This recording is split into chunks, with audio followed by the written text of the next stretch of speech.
धनंजय मुंडे हे माझ्या विरोधात षडयंत्र रचण्याचं काम त्यांनी केलं. की पहिली वेळ जरांगे पाटला सुद्धा हात कमजोर नाहीयेत, बुडात हात टाकून माहिती काढू शकते. की त्याचाही आता कळालं असेल की आपण चुकीच्या माणसाच्या नादी लागलो.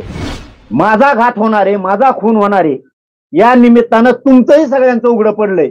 माझा घात करणार होते का, खून करणार होते का, गोळ्या औषधं चारणार होते का, रेकॉर्डिंग व्हायरल करणार होते का, व्हिडिओ व्हायरल करणार होते का, खोटे करणार होते, ते काय होईल ते मी समर्थ त्याला समोर जायला. जनतेच्या कोर्टात, जनतेच्या प्रशासनात खरं काय हे सगळ्यांना माहिती.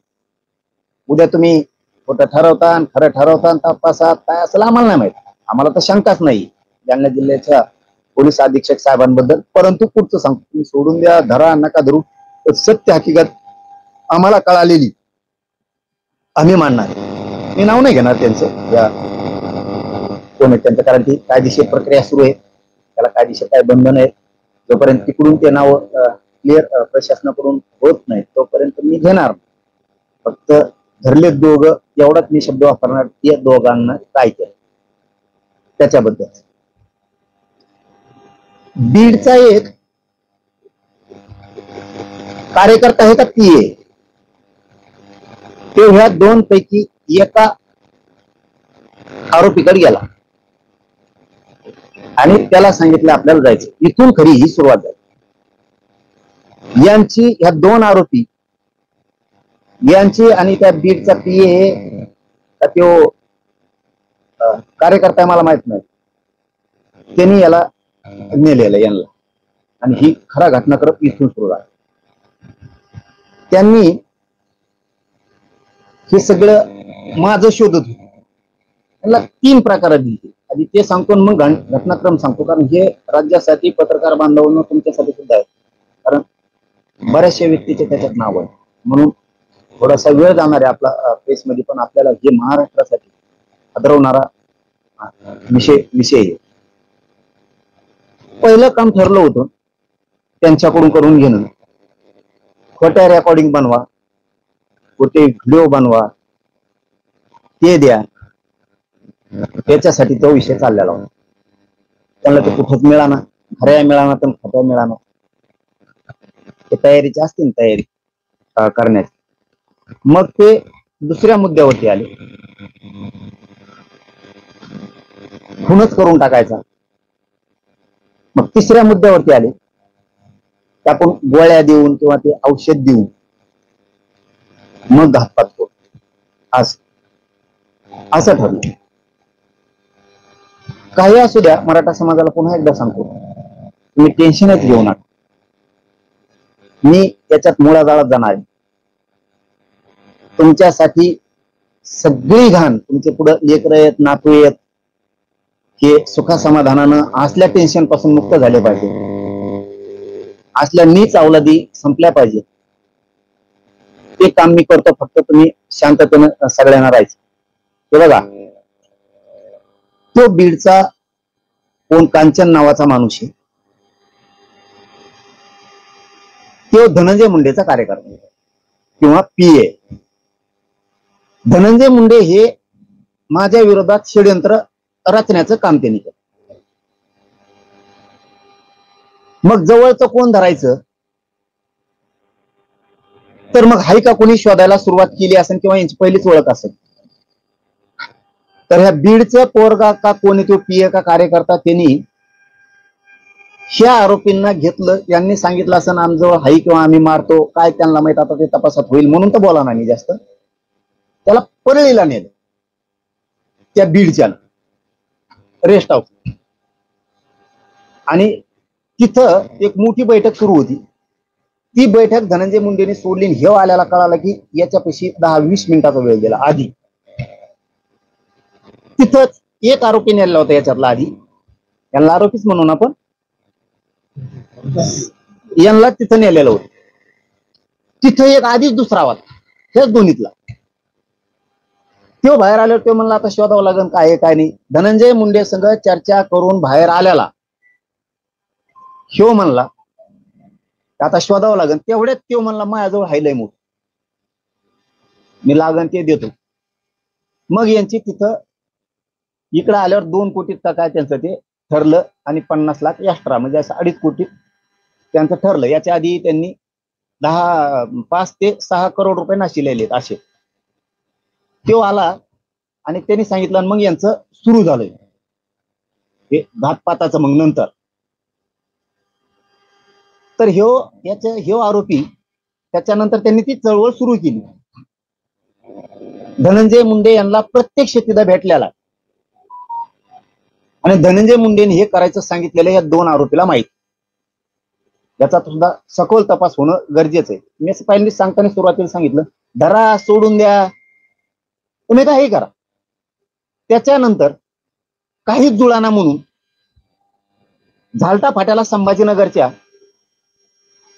1 घंटा धनंजय मुंडे त्या आरोपींची वाट पाहत थांबला. हे धरलेले 2, त्याला अर्जंट मुंबईला जायचं होतं जणू. आता खरं असन खोटं असन तपास करा, आम्हाला मिळालेल्या माहितीवर आम्ही तुम्हाला बोलतो. तिथं थांबला. मग त्यांनी सांगितलं, मी तुला व्यवस्था करून देतो. ते काय सापडणार तुम्हाला म्हणल्यावर काही खरं नाही, असं तसं काहीतरी झालं त्यांचं. म्हणजे मी गोळ्या ते तुम्हाला सगळं पोहोच करतो, व्यवस्थित कसं करायचं, जा. त्यांची काय चर्चा झाली, तिथं झाले गेले. हे बघा, याच्यात पुन्हा यांचे वारंवार धनंजय मुंडे संघ भेटले. त्याचा कुठंतरी सह्याद्री रेस्ट हाऊसच्या समोर कोणतं तरी निकेतन आहे तिथे बिल्डिंग.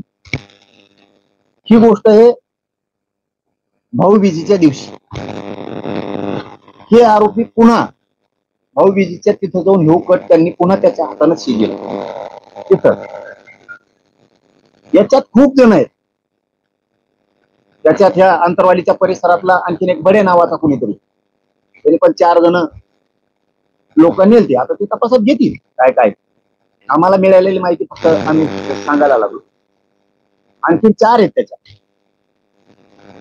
म्हणजे एकूण 10-11 जणांचा स्टाफ आहे. तिकडचे काही, बीडचे काही, गेवराई तालुक्यातले काही, त्यातले तर धरले 2. आता हे नवीन तपासात ते पुढे येणारच आहे. त्याच्यानंतर सुद्धा त्याच्यात असा उल्लेख केला त्यातल्या त्या आरोपींनी, असं काहीच व्हाय ना, तुम्ही मला गाडी घेऊन द्या. आरोपी म्हणजे आम्ही गाडीनं गाडी ठोकतो. मग हे म्हणला, नवी देण्यापेक्षा गाडी, धनंजय मुंडे म्हणला, नवी गाडी देण्यापेक्षा माझ्याकडे जुनी आहे आणि बाहेर राज्याच्या पाशी, बाहेर राज्याच्या पाशी ही गाडी तुला मी देतो, नवी असू किंवा जुनी असू, आणि तुमचं चालू द्या किंवा तो त्यांच्या बरोबर. तुम्ही हे तपासात उघडं पाडा. याच्यात हे करणाऱ्यापेक्षा याच्यातला मूळ धनंजय मुंडे, ही असली वृत्ती राज्याला, गावाला शोभणारी नाही. कारण आशानं राजकारण होत नसतं, आशाने माणूस उंचवर जात नाही. माणसं पडल्यावर 20 लागते, एकमेकाला पाडायची. हातपात करून, खुणं करून माणूस राजकारणात नाही मोठा. गोपीनाथ मुंडे साहेबांनी असं राजकारण नाही केलं. कारण कसं, तो त्यांना बोललेला पण गोपीनाथ मुंडे साहेबांबद्दल त्यांनी अनेक सामाजिक लोकांचा उठाव केला आणि त्याच्यातून सामाजिक लोकांचं कल्याण केलं. हे काम केलं. हे नीच लोक मारतय किंवा डाव करतय असं संपवलं. माझ्या ध्यानात येणं इतकं आहे, कारण आम्ही इतक्या रेकॉर्डिंग ऐकतो ना, ऐकून परेशान आहेत त्या रेकॉर्डिंग, संपनात त्या रेकॉर्डिंग इतके त्याच्यात बोललेले. अहो, इतके भयंकर डाव येत. बीड जिल्ह्यातल्या बऱ्याच मराठ्यांच्या नेत्याचं कोण कुणाचा याचा मिळत लागणार, त्यांनी ते सांगितल्यापासून आम्हाला सांगितल्यापासून. याच्यात त्या पंकजाताई मुंडेंचा सुद्धा त्या पोराला लय माहिती हो. 2 आरोप येत ना, त्या पोराला लय माहिती. मी सांगतो, हे सगळ्यांनी श्रेयस घ्या. पंकजाताई बद्दलचा काय विषय त्या पोराला सगळं माहिती. बावनकुळे साहेबाच्या भाच्याबद्दल काय, आता हे खूप सिरियस आहे विषय. त्याच्यात आणखीन त्यातल्या एका आरोपीला एक गोष्ट माहिती आहे. बीड किंवा राज्यातल्या बऱ्याचशा ठिकाणी प्रत्येकाच्या गांडी खाली मोबाईल आहे, म्हणजे त्या शिटाच्या खाली. बघा आता ही सिस्टम, मोबाईल शिटा खाली. कोण बघ शिटा खाली काय बोलतोय, कोण नेता किंवा बीडचा एखादा मराठ्यांचा कार्यकर्ता काय बोलतो, किंवा आमदार काय बोलतो, किंवा मंत्रालयातले काय बोलते, ऐका काही नाही. अशी वृत्ती मुंडे साहेबाकडे मोठ्या नव्हती. म्हणून मराठा समाजाला मी सांगतो आपण शांत राहायचं. त्या नासक्यासाठी वंजारी समाजात खूप चांगले लोक आहेत, म्हणून शांत राहायचं. ही फक्त असली घाण नासकी ही जी टोळी आणि ही आहे ना, ही संपणं गरजेचं आहे. कारण याला ना जात मिली तरी चालतंय, याला कुणी मिळलं तरी चालतंय, फक्त राजकारण लागतंय आणि ब्लॅकमेल करून राजकारण करायचं प्रत्येकाकडे. आता खाली जर मोबाईल ठेवलेला असला त्या शिटाच्या, म्हणजे जो माणूस बसतो त्याच्या गाडीच्या शिटाखाली सगळं मेळ लागणार. अशी माहिती याच्यातून पुढे आणखी आपण गाडी धुवायला जर गेली तर गाडी धुणारा सुद्धा खालून जीपीएस लावतोय इथून. गाडी कोणाची जर कुंकड चालली असते, आता खरं कुठे तपासात घेतलं पाहिजे. त्या आरोपींना माहिती मोबाईल कुठं ठेवते शिटाखाली. जर एखाद्याचा सत्कार केला बरं का राजकीय नेत्या हो,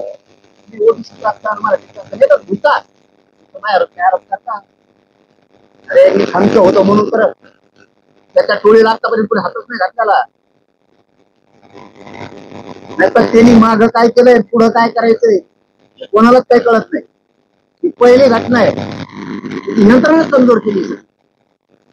म्हणून तर आम्ही बापट ठरलो. म्हणून सांगतो की सगळ्यासाठी खूप महत्वाचं. एखाद्या जर फोटो दिला ना, फोटो नसतो त्याच्यात तुझा कॅमेरा बसलेली, कॅमेरा बसलेली. आता ते घरात काय करतोस त्याच्यावर खूप काय बरं आला 4 त्याच्यात 4 आलाच नको ना, आणि मग ते घर पुसणार आहे का डबल पगार टिबल आहे. एखाद्याचा पी आहे, एखाद्याचा पी ए नाही वाढी का एखाद्या त्याला 5 पगार.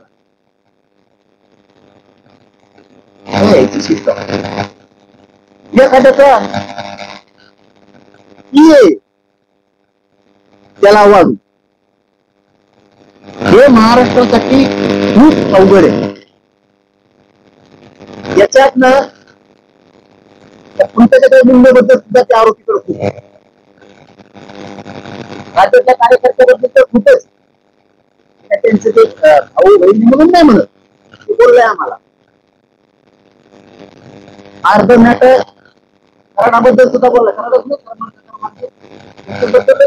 अरे हो माणूस इतका भयानक आहे.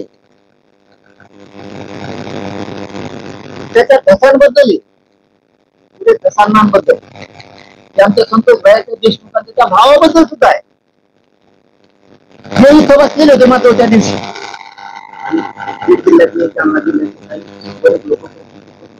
त्याच्या 2-4 नाव घेतल्यावर ते स्वतःच झाले.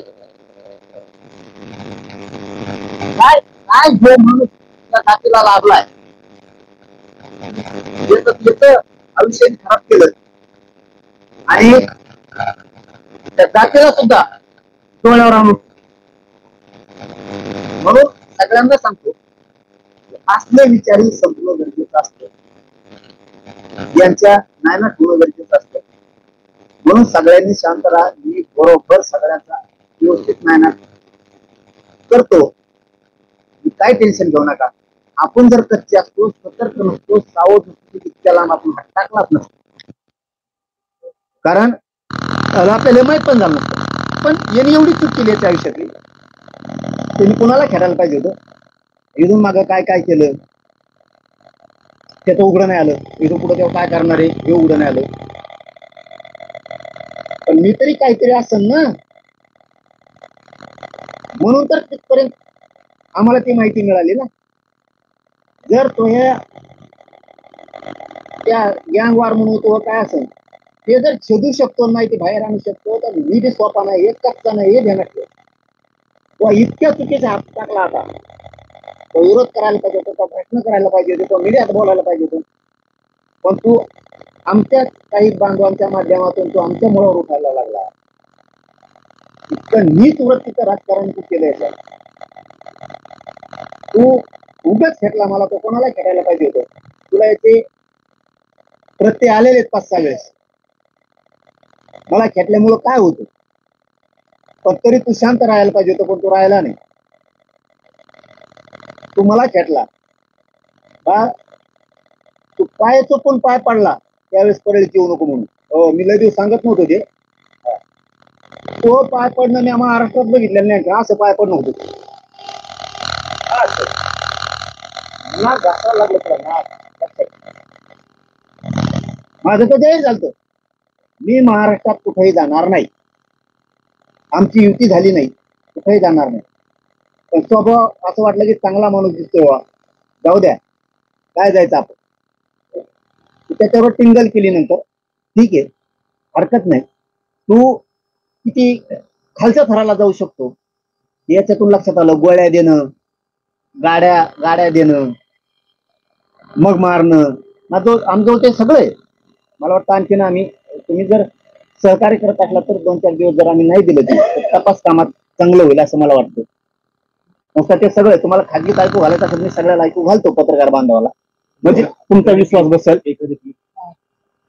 तपास कामी मला वाटतं जर तुम्ही 4 दिवस जर मला आणखी 2-4 दिवस जर वेळ दिला तर हे गरजेचं. अहो, काही काही ठिकाणी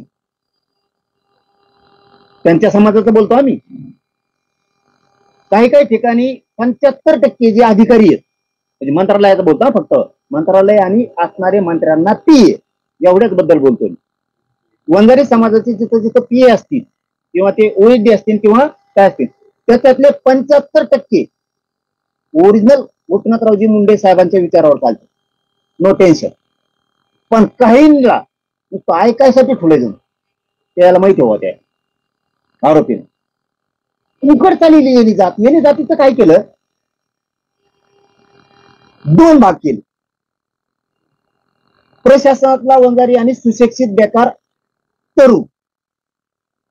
सुशिक्षित बेकार तरुणांना काही नाही गुन्हेगारीकडे वळिलं आणि सपोर्ट काही प्रशासनातल्या वंजारी बांधवांच्या प्रशासकीय अधिकाऱ्यांचा दिला. आणि दुसरा वर्ग केला गरीब सभ्य चांगला वंजारी.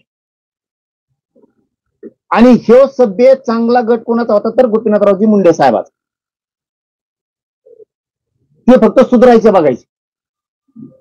आणि यांनी जात गुन्हेगारीकडे नेल्यामुळे ती जात बदनाम झाली या थोड्या टोळक्यामुळे. अहो, आता मी काय सांगावं तुम्हाला ते ना, मला ते थोडं रेकॉर्डिंग मुळे मी थोडा आता शांत झालो, नसतं तुम्हाला दाखवल्यावर मला जास्त जास्त बोलता आलं असतं. इतके घाण विचार त्या पंकजाताई मुंडेंबद्दल तुम्ही ते एकदा भाषणातून ऐकलं ना, काय ठोकून असं काहीतरी मला लक्षात आहे ना ते. हा हा, असं असा शब्द वापर. खाजगीत काय असं तर ती थोडं माहिती. 2 खाजगीत. हा, अरे ज्या माणसानं एवढी मोठी जात उंचीवर नेली, त्यांच्या घरच्या वारसांबद्दल आणि लिखित बाबीबद्दल असं बोलतो, हे मी माझ्यावरती आलंय म्हणून म्हणत नाही बरं का. ते धुडक्या धाडक्याचा ते कोलतो मी त्यांना वाटत असेल त्यासाठी म्हणतो. काय जे सत्य तुम्ही त्या आरोपीकडून काढा बस का. आता मी म्हणतोय म्हणून त्यांना माहित व्हावा असं असं आपल्याबद्दल बी. मग मीडियाच्या माध्यमातून माहित झाल्यावर ते तरी म्हणते नाही आमचं काय काय त्या जोड बघ म्हणून सांगायलोय. मायावर बालंट आलं म्हणून नाही. अरे आम्ही खंबीर येतं पक्के, आमचं ते सोडून त्याला कशी खेटायची तयारी माहिती आणि त्याच्या गांडीत दम नाही, समोर समोर खेटायचा आहे म्हणून तर असे ते नपुसक मेंगे चाळे करायला आहे. त्याला मेंगे चाळे म्हणतात, नपुसक चाळे. गोळ्या चारणं, औषध चारणं, कुठं काय करणं. मरत तसं समोर समोर आला असतात. तू मेला असता नाही तर मी मेला असतो. जिथं उजेडन तिथं उजेडन चाल. याला म्हणजे क्षेत्रीय खानदान कुळ वंदर तुझ्यासारखा नाही चाल. मला तरी वाटतं हे असलं जातीला डाग लावणार नालायक नासक जन्मलं आणि असले मेंगे नपुसक चाळे करतय. गोळ्यान कुठं गाडीवर गाडी घालन, तुला पैसे देतो, नवी देतो. आता कोणते कोणते रेकॉर्डिंग तुम्ही सुईपासून लावणार आता सुरुवातीपासून?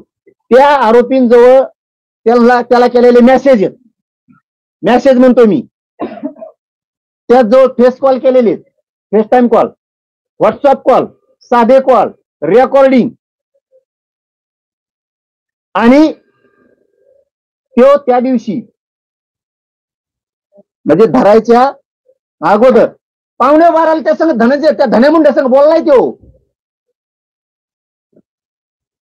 फोनवर. 11:15 एकदम खालच्या थराच्या चिल्लरचा फोन उचलितो का? हे सगळं भिंग फुटणं गरजेचं आहे. सरकारला माझी विशेष करून, फडणवीस साहेब तुमच्या जवळ बघा आहे का कुणी एखादा फोटो दिलेला असला त्याचा कॅमेरा ठेवलेला,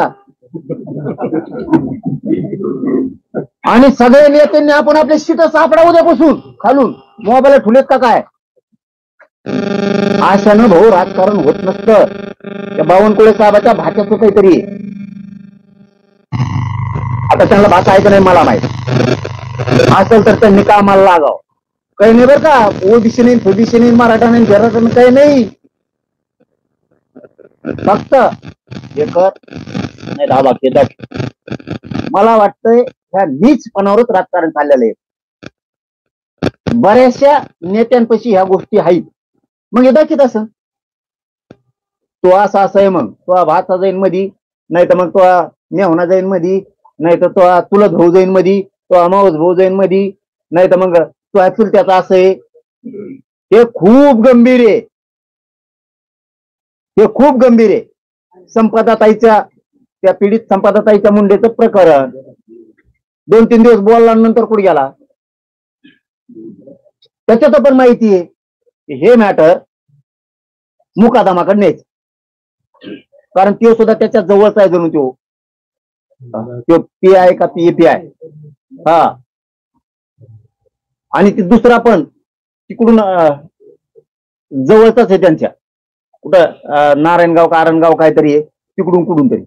म्हणजे त्यांचा असं म्हणणं आहे जणू बरं का. अरे हे लय माहिती आहे बेकार, ही वंजरी सुद्धा चक्रावून पडतील. मी माझ्यासाठी म्हणत बरं का, पुन्हा पुन्हा ते तुमच्यातले ते येते 2-3 उष्टे आणि पुन्हा ते लिहेन हे ते, मला खरं सांगायची माहिती, ते महादेव मुंडे, भैया मुंडे यांच्या परिवाराला विचारू आपण साथ द्यायला लागलो कशी देतो, सांगायलो मी. असे चर्चा आहे आता बघा, त्याच्यावर खात्री करून चौकशी करून प्रशासनानं की हे काय आत्महत्या आहे, थोडीच हत्या आहे, बोलायचं काम होतं. आपण काय करू आता, हेच मॅटर मुकादमाकडनं, म्हणजे आपले मुकादमा तर सुट्टे निंबाळकरांच्या ताब्यातून, आणि निंबाळकरांचं जुटत आहे. मग काय राजकारण करतो तू? म्हणजे हे मॅटर आत्महत्या आहे, ही थोडीच हत्या आहे म्हणून शेवट लागत बसत सुटणारच आहे तुम्ही काही दिवसात. तर मग काय होईल? मग काय होईल? आपले 200-300 मुकादमे ते तरी बाहेर काढून घेऊ ना. पहिले मुकादमे कसे होते? कष्ट करून कमवणारे. आताचे मुकादमे जोपर्यंत गोपीनाथरावजी मुंडे साहेबांकडे हा समाज आणि मुकादमे होते त्यावेळेस ही जात अशी होती, एकदा जर उच्चल घेतली, आम्हाला पण माहिती हो त्यांचं पूर्वीचं वागणं, हे पत्रकार परिषदेत लय गरजेचं आहे. तुम्हाला ऐकायला वाटत असेल वेगळं आहे, कारण आम्हालाही माहिती आहे की पूर्वी जात कशी होती. एकदा जर उच्चल घेतली ना, पट्टा पडल्याशिवाय माघारी येत नव्हती. आणि आमच्याकडे त्याला त्यावेळेस कारखान्याचं नाव नव्हतं येत, बेलापूरला चालला असं म्हणायचे, बेलापूरला चालला, अशी कणखर जात आणि ते काम करणारे होते पहिले. मुकादम एकाच कारखान्यात उच्चल घेणार आणि सगळ्याला देणार, पट्टा पडूस तर एकाही मुकादमाला कोयत्याला पळून जाऊन देत नव्हतं आणि कोयता जात नव्हतं, असे होते. आता याच्याकडे वर्ग झाल्यापासून मुकादम तोडणारे सारखेच झाले. ह्या कारखान्याचे 50 लाख घी, त्या कारखान्याचे 50 लाख घी, त्याला सांगायचं माझ्याजवळ 50 ऊस तोडणारे कोयते आहेत, याला सांगायचं 50 आहेत, याला 25 द्यायचे आणि त्याला 25 द्यायचे.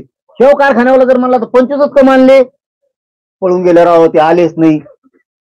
आणि काढायला म्हणायचं पळून गेले, आलाच नाही. मग पुढं काय करायचं? तर आता ऊस तोडून घेऊ, शेवटी हिशोब करू, जेव राहील किंवा माघारी करू. आणि मग करायचा नाही, मग त्या कारखान्यावाल्याने मालकाने विश्वास ठेवायचा आणि म्हणायचं बरं नंतर तर नंतर द्या, त्या भूमिकेत यायचं. आणि नंतर मागायला गेले की मग यायची टोळी चाल नाही द्यात बुडीतो. काय समाज केला यार तो बुडीत. मग यांना लागले ते खोटे पैसे खायची सवय. पहिले कष्टाचे खात होते, त्यावेळेस मिशा पिळीत होती. आम्ही बघितलेला समाज सांगायलोय मी. मिशा पिळून ताईट जागायची. आता यांना चुट्ट खायची सवय लागली. आणि हे विषय नाही तर कारखान्यावर निंबाळकराच्या. आणि मग मुकादम सोडून घ्यायचं, मोकळं व्हायचं. मग ते संपदाताईचं तिकडं खून जिराला तरी चालन, किंवा ती आत्महत्या ती जिरली तरी चालत. काय भूमिका आहे तुमची? आणि डोळे उघडा, ते त्याच्यात असतील तर आम्ही म्हणतो का नाही आमचा ते विषय का? मराठ्यांनी याच्या शानावर कसं लावून देतात.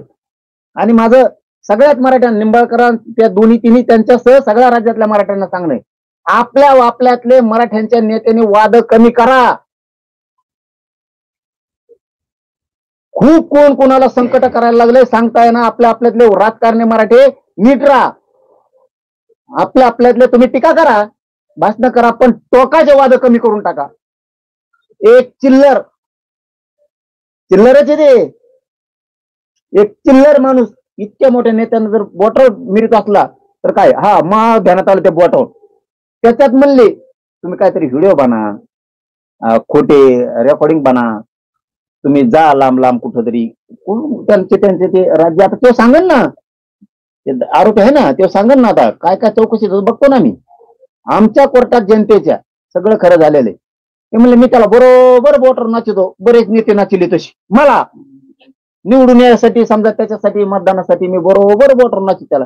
भाऊ तू हाय त्या करुणाताई मुंडेला म्हणतो तिचा ड्रायव्हर तिचा नवरा आहे, लाज वाटली बाई तुला? ते पोरग त्याला फोनवर म्हणतंय की ते ड्रायव्हर आणि ते जरांगे पाटला घालते. त्या पोरांनी ते बी सांगितलं मी त्याला, इथं काय काय होतंय ती. त्या पोरांनी ती नव्हती आली, ती त्याची बायको ती करुणा मुंडे का काय, इथं आली ती बसायची अशी आधीच त्याला माहित झालंय. आणि मग तो म्हणला तो ड्रायव्हर होता असं होता, तो आरोपी म्हणतो त्या धनंजय मुंडेला.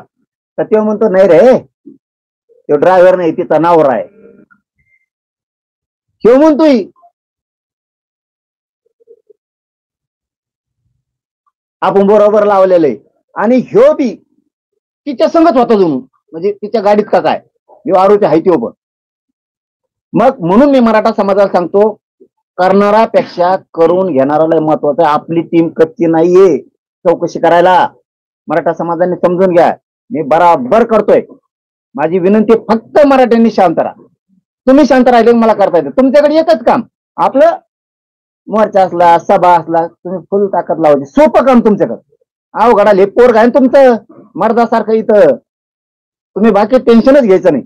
आता याच्यात गृह मंत्रालय, मुख्यमंत्री साहेब काय काय करतेत हे आपण बघतोय. मला तरी मुख्यमंत्री साहेबांना एक विनंती करायची, फडणवीस साहेबांना, असे राज्याला आणि राज्यकर्त्यांना घातक आहेत. अजितदादा थोडं बारकाईने याच्यावरती विचार करून बघा. आम्ही काय तुमच्यावर ढकलत नाहीत किंवा आमच्यावर आलं म्हणून आम्ही कोणावर आरोप नाही करत. मी पक्का आहे. सावध वेव सावधाची भूमिका सांगतोय. इतकं सहज गाफील राहून हा विषय फडणवीस साहेब सोडू नका, अजितदादा सोडू नका, शिंदे साहेब तुम्ही सुद्धा सोडू नका. याच्या मुळात जाऊ द्या आता आणि याचा शेवट करा. ज्यांना ज्यांना मी सांगितलेलं काही खोटं वाटत असेल, म्हणजे राजकीय नेत्याला म्हणतो, त्यांनी तुमचा आमच्याकडे माणूस पाठवा, आम्ही बोललेल्याचा पुरावा देऊ. उदाहरणार्थ ते बावनकुळे साहेब म्हणतील नाव घेतल्यामुळं, अहो लय नेत्याचं नाव आहे तो, लय नेत्याचं नाव आहे, त्यांना शॉर्ट बसल. आपण आपले कुणी फोटो नेलेले असले, कुणाच्या काय ते जीपीएस काय मोबाईल गाडीच्या खाली ठेवणं, काय काय प्रकार आहेत, कोणाकोणाच्या तिथं कोणाला पगार वाढून दिले, ही खूप बारीक गोष्टीत घुसावं लागणार आहे गृहमंत्र्यांना. साधं वागून चालणार नाहीत. कारण वंजारी समाजाचे 75% जास्त अधिकारी हे प्युअर गोपीनाथरावजी मुंडे साहेबांच्या पायावर पाय ठेवून स्वच्छ चालतात. पण बाकी त्यांना येणी गिअर मध्ये घेतलेलं आहे. आरोपीला बोला, ते जरा सगळं बाहेर पडन. माझा घात होणार आहे, माझा खून होणार आहे, या निमित्तानं तुमचंही सगळ्यांचं उघडं पडलंय. तुमच्यावर काय काय षडयंत्र होणार आहे ते सगळं उघडं पडलंय. हे खरं तुम्हाला लय प्रामाणिकपणानं सांगतो. माझा घात करणार होते का, खून करणार होते का, गोळ्या औषधं चारणार होते का, रेकॉर्डिंग व्हायरल करणार होते का, व्हिडिओ व्हायरल करणार होते का, खोटे करणार होते, मी शरण येणार म्हणून मला बदनाम करण्यासाठी काय करत होते, ते काय होईल ते मी समर्थ आहे त्याला समोर जायला. पण तुम्ही सगळे सावध व्हा आणि मागच्या भूतकाळात थोडे जा. आता कुठं कुठं आला होता का, काय काय केलं का, यांनी कोणते कोणते लोक जोडलेले आहेत का, कोण कोण आहेत, बारीक चिकित्सक व्हा. सगळ्या नेत्यांना सांगतोय, माझ्यामुळे तुम्ही सावध व्हा. आणि हा जाऊन दे तिकडे, मी तर म्हणत होतो, कुणी काही सांगितलं काय जाऊन तिकडे, पण जेव्हा मला खात्री पडली तेव्हा म्हणलं आता याच्या मुळात जावं लागेल. काही नेत्यानं सहज घेऊ नका, मग तो मराठ्याचा असं नाही तर ओबीसीचा असं. आणि मुख्यमंत्री साहेब तुम्हाला शेवटचं सांगतो, आजला राज्याचा नाश करणारा नासका त्याचा शेवट करा.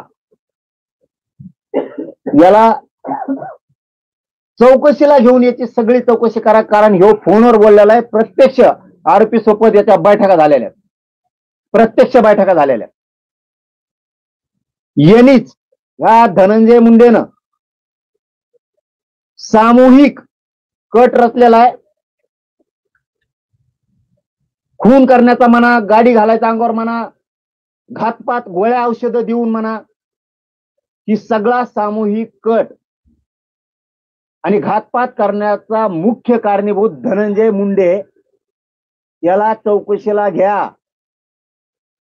तुम्ही नाही घेतलं, तुम्ही ते धरलेले आणखीन धरून आणलेले ते सगळे सोडून दिले तरी माझं काय म्हणणं नाही.